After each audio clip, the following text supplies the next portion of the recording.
La réunion du comité exécutif de la Fédération sénégalaise de football s'est tenue ce 22 mai 2025.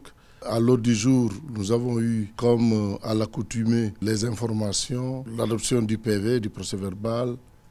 Nous avons eu aussi à parler des compétitions au plan national et international, la préparation des assemblées générales ordinaires et électives. Et nous avons parcouru les chantiers, les infrastructures qui sont en cours en ce moment et qui sont finis aussi dans le cadre surtout des chantiers qui concernent les ligues régionales et le stade Demba Diop. Avant le démarrage de la dite réunion, nous avons observé une minute de silence et de prière en la mémoire de notre capitaine, notre cher capitaine Fadjouf Ndiaye, arraché à notre affection.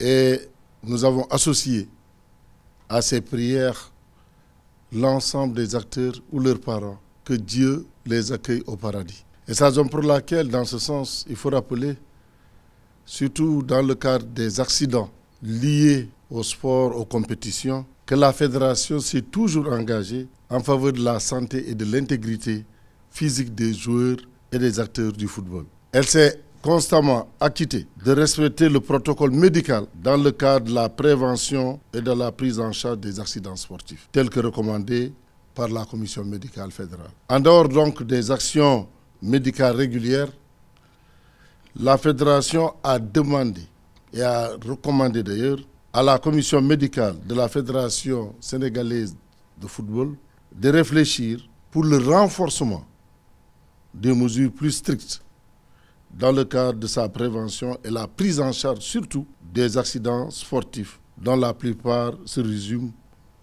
entre les arrêts cardiaques et la commotion cérébrale. Parlant des informations, nous sommes revenus sur le compte-rendu du congrès de la FIFA qui s'est tenu au Paraguay le 15 mai et les grandes décisions ou les recommandations qui étaient retenues à cette occasion sont la confirmation de la Coupe du Monde 2030 qui sera organisée au Maroc, en Espagne et au Portugal.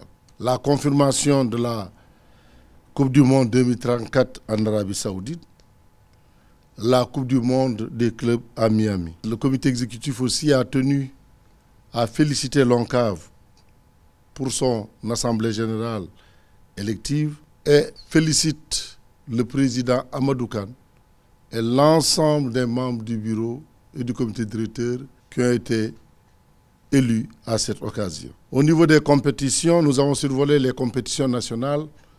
Elles se déroulent dans l'ensemble du territoire, correctement, sans incident majeur.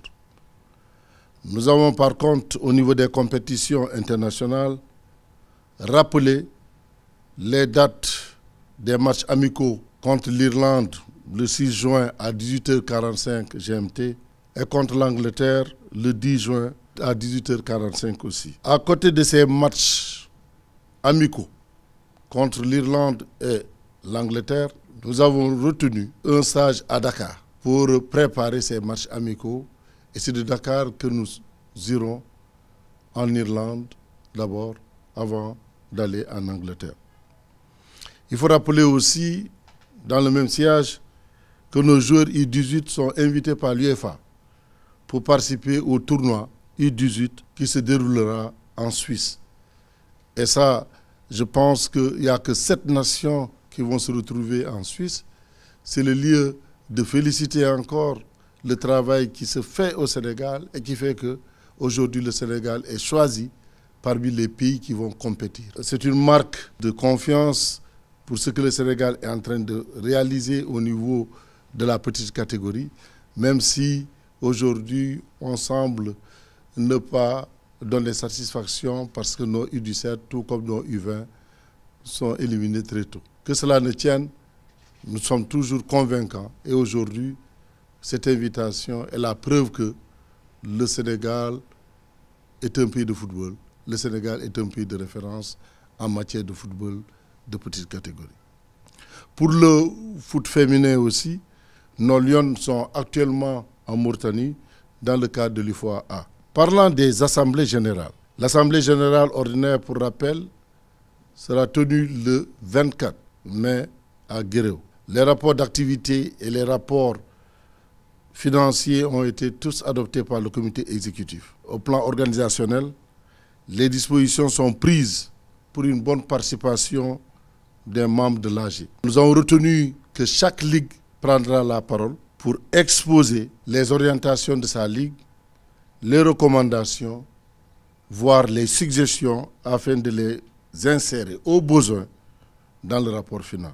Concernant l'AGE, faudrait-il le rappeler, la date retenue est le 2 août 2025. La commission électorale est déjà installée. Elle va nous proposer un calendrier, une planification des renouvellements depuis le district jusqu'au niveau fédéral. Au niveau des travaux sur les infrastructures fédérales, ce qu'il faut retenir, tous les travaux sont en accélération. Et aujourd'hui, on peut le dire de manière satisfaisante que dans le cadre du suivi, on s'est rendu compte que les recommandations issues de ces suivis sont bien respectées et que l'espoir est permis de voir nos chantiers prendre fin dans le temps réel.